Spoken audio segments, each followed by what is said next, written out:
Hello, my name is Oliver Guzman, and this is Adaptive Chicago Productions. Today we have with us an Iraqi war veteran that was hit with an IED, and he has neurological problems. And he has a comfort dog. And a lot of these people, a lot of these veterans with comfort dogs face discrimination sometimes. And we're here to talk with John Jans.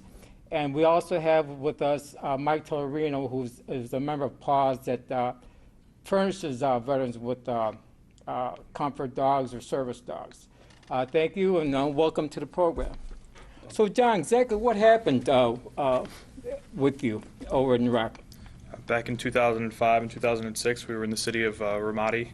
While we were on patrol, I got hit by a roadside bomb, knocked out from the blast, and subsequently have some neurological issues these days.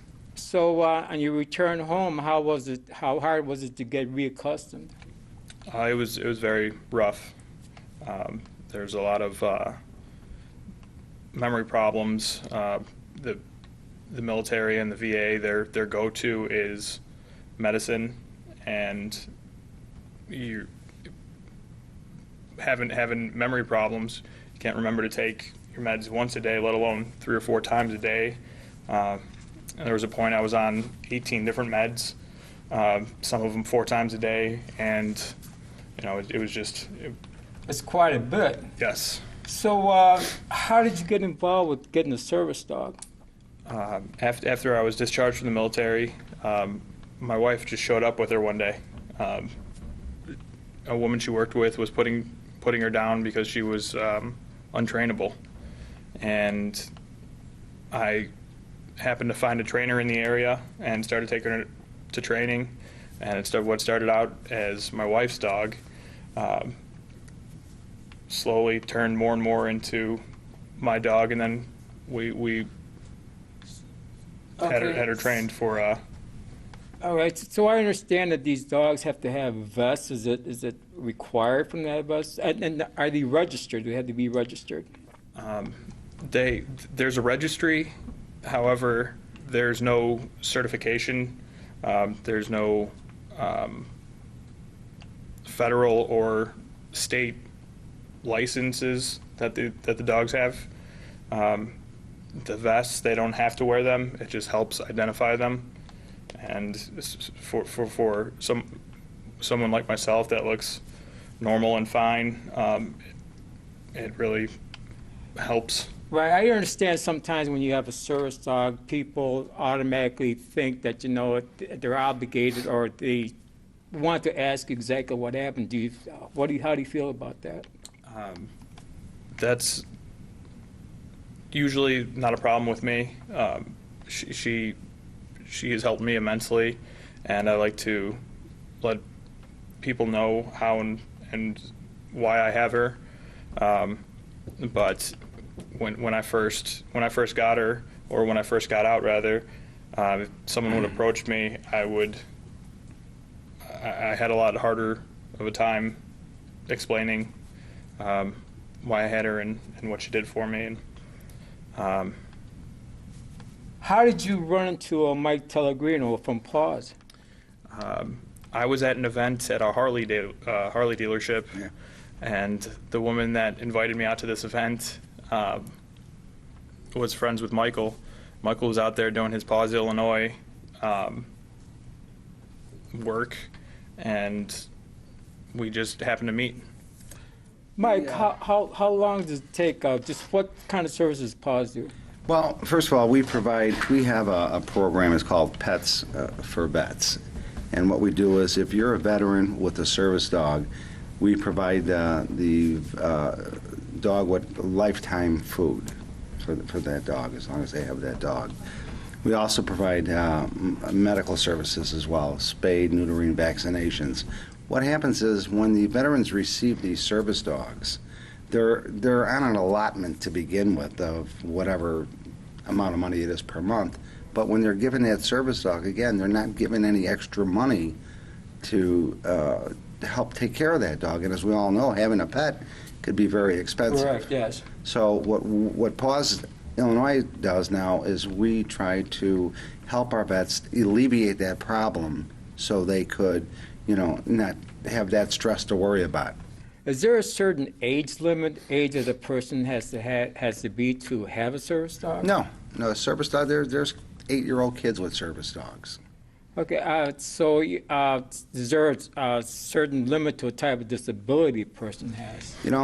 Like John, if you were to look at John, he looks perfectly normal, but yet John suffers from PTSD.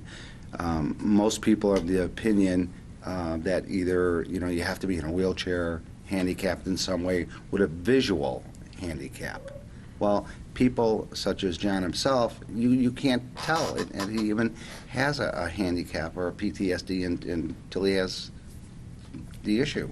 So, John, just how does what's the name of your service dog? Her name's Allie. Allie. So how does Allie help you? She can detect seizures, blackouts. She helps in public settings. Usually, if we're sitting still, if we're standing or we're sitting in a public area, she'll sit with her back. Well, she'll sit facing backwards, so she'll watch, make sure no one's approaching me from behind. She'll put herself between someone that approaches us. If we're in a very crowded place, she'll walk circles around me to keep a perimeter, to keep some space. Some people suspect that because you have a service dog that they're not lead normal dog life. So how is that? What do you say about that? She knows when she's working. She's got her vest on. Yeah. As soon as you take her vest off, she will wander off and try and jump up and Be your play average with you. house pet. Right. Just She be your turns average into a house pet. She knows when she's working. As soon as she gets off work, take the vest off. It's fair game. Why don't you call her over? Allie, come here. No. And this is Allie. Could you pick her up? So this is See, Allie. so like dogs, is there certain breeds of dogs that are more likely to be service dogs, or just how do you choose I them? don't believe so, John, do you? No. I think it's the individual dog itself, its personality. It has to have a specific personality to be a good service dog. And a lot of problems are now that you can go online for $25 and you can register a cat as a service animal, a Chihuahua as a service dog. No formal training whatsoever, but they'll give you a vest, they'll give you an ID card, and what happens then is that, they go into a restaurant and they just don't know how to behave themselves, and they give dogs like Allie a bad name, and people say, well, we don't want service dogs in our restaurant. Right. So how much does it usually cost to train a dog like this? We've got a program right now where we're sending 2 dogs to a Michigan prison that they're training okay. our dogs behind bars for the inmates. And what we're doing is they'll stay there to do training and advanced training. Once they leave there and they've had completed that training, John and I are in a process right now of picking out 2 veterans to be recipients of these 2 dogs that we sent there. After we meet with the veterans, we'll find out what exactly their disability is and make sure it's a good match for not only the veteran, but the dog as well. You just try to find a forever home. Illinois has a big issue right now with in their shelters and rescue groups.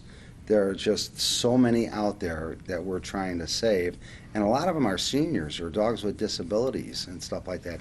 Those are the dogs that are hard to place. Paw started a program. What we do is we provide food to shelters and rescue groups to subsidize that so they could spend that money on medical attention that these dogs need. Last week we donated 146,000 pounds of food to shelters and rescue groups. And and it takes a lot of people to do this. We've got a guy that has the RJW warehouse, Kevin Williamson, the CEO. If it wasn't for him allowing us to do what we do out of his warehouse, we couldn't continue with this program. So it takes a big group of people to pull this all together. Well, I know for some, I know some lady, her name is Kim Lydell, who has a service dogs, and one of the things she carries a sign that says, "Do not approach me, do not say hi to me, do not touch me." And a lot of them don't even have, that's one of the reasons a lot of these service dogs don't even have their names on them. They don't want anybody to even know the names of their service dogs. Right. How was that? Is that correct, or? I don't mind. She takes the attention off of me, and that's huge for me. It's when you walk into a place, and if I walk into a place, I start scanning the area looking for key components of the room, the exits, and looking for possible Right. Issues. issues. Yeah, so let's go that route. Issues. Yeah, issues that could come up from it. I don't look, I don't want to say crazy, but Well, if no. I've got her, people are kind of more focused on her. On Allie rather than and paying they're attention not, to John. They're not staring at me. Right. Right. No, I totally understand. I mean, sometimes, when people see a person with a service dog, if they're not blind or anything, like they The automatically. curiosity. Right. It's the curiosity that makes them ask the Right. Right. questions and stuff like that. Right. And so I suppose you're pretty comfortable with that by now? Yes, now. with individuals, yes. Yeah. But Yeah. there's been times we go into a restaurant and we'll either get refused service or Why would that be? I went into Applebee's a couple of months back, and we've been in there dozens of times. It's my wife's favorite restaurant. But there was a new manager, and he said you have to have an actual disability in order to have a service dog. So Again, if they don't I've- see it. I've got a disability. It's like, well, I don't see it, Right. and So when you train dogs for veterans, what type of proof of a disability do they have to have, like medical records? You know, or? they have to be discharged from the service with a known disability that they're receiving compensation from the military. And then, like I said, Paws Illinois will meet with the veterans, find out exactly what their disability is, and then match them up with just the perfect dog for it. Not all dogs are suitable to be service dogs. Not all veterans are, qualified to have a service dog. Well, what is the litmus test for a veteran to have a service dog? The need. The problem is most veterans don't know the process about going in the process of obtaining a service dog. That's the problem with most of it. The Veterans Administration is such red tape. and it changes so And, frequently. yeah, I mean, the rules, regulations, and, requirements, you never know from one minute to the next what is required. So I understand you're involved with another organization. Yeah, we're with the Refurbished Pets out of Michigan. They are the ones that we partnered with to do this program for the veterans. We're trying to provide at least minimum of 6 service dogs a year to veterans, rather than them having to go through the Veterans Administration and all that red tape. We're taking that and we're running with it to give these veterans a chance to have the service dog. Now, as far as living conditions, what type of living conditions are required to have a service dog? And most importantly, do you run into problems like where you move to, or landlords, or whatever? Go, John. All right. Well, I can't say too much on the subject. I've currently Right. got a lawsuit going with my current apartment complex over my service dog, and I've been advised not to speak Right. too much on the issue. But there are a lot of problems that. Do you think that maybe one of the problems might be some people might be scared of dogs, or they might be allergic to dogs? Look at Allie. How can you be afraid of Allie? All right. True. It's not like it's a vicious animal Right. there. That's Right. I mean, some people are just like that. I mean, do you run into a lot of situations like that? I come across people that are scared of dogs all the time, and I know of at least 3 people that have been bit previously in their life, and Just have a fear. They're just afraid of them. So Right. they'll see Allie, and I'll talk to them for a minute, and it'll be the first time they've pet a dog in 15 years. Allie's a good ambassador Right. of service pets. I mean, she's what a service pet should be, and really is a great service dog. So how was your life before and after with Allie? Before I got Allie, it was it took me a couple of years to go out into public, and when I did, it was just very briefly, just absolute necessity, and then I would, get back home, and since having her, I'm in downtown Chicago right now. I never dreamed of being here Right. after coming home. So can you describe just like a day in a life? A day in the life, she will wake up. She sleeps in bed with my wife and I, which she helps with action dreams, and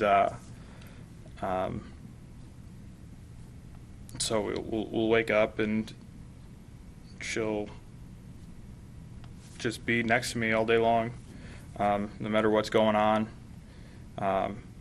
and she'll Just be a good I'm sorry, friend. Yeah. Just be a good friend for you. So, before you went into the service and all this had happened, just how was your life before all this happened? Before I went in, I was great. I was typical teenager. Lots of girlfriends, lots of partying, good times, all that fun stuff. Came home and my life was completely different. So I understand that one of the ways you cope in life is that you constantly have to write things down all the time to remember. Yes. No, that's one of the neurological. I'm sorry to say it. No, but no, that's- neurological problem that you have. Can you give a phone number or a website address to God, the yeah. people that If you know a veteran that's in need of food, medical attention, and they have a service dog or a dog, just a dog, and they need help, because they've been a veteran, they served our country, the least we could do is help these guys when they come home. So all they have to do is call Paws Illinois, 708-990-0460, or they can go to our website, which is pawsillinois.org, or they can go to our Facebook page and let us know what they're looking for, and we'll help them out. isn't there some other organization you were telling me about earlier that you were? There's a Save a Dog, saveavet.org. Okay. What they're doing, a lot of these dogs that come back from overseas that were service dogs, they can't be rehomed. They have PTSD themselves, so they can't be adopted out. So typically the Army would euthanize these dogs because they couldn't do anything with them. The SaveAvet.org was put together to help these dogs. What they did, they have a place in Indiana that they house all these dogs that typically would have been euthanized in Indiana, and they're also building living quarters for homeless veterans on the same property. So it's just a great organization. Is there anything else that either two you want to add?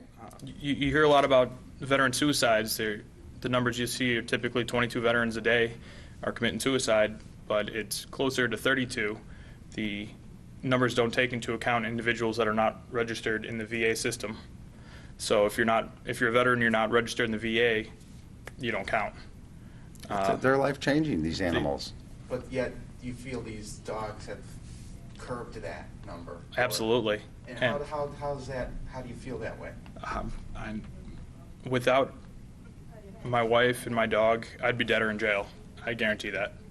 I know firsthand how much she's changed my life and has every day helped me. Every day since I got her, she's helped me. Is it with just a peacefulness of a relaxation? Is it? Was it emotional or It's physical? everything from I don't have to worry about having a blackout and, you know, waking up on the sidewalk somewhere, which I've done before. And, you know, she helps with, she keeps my medicine on her.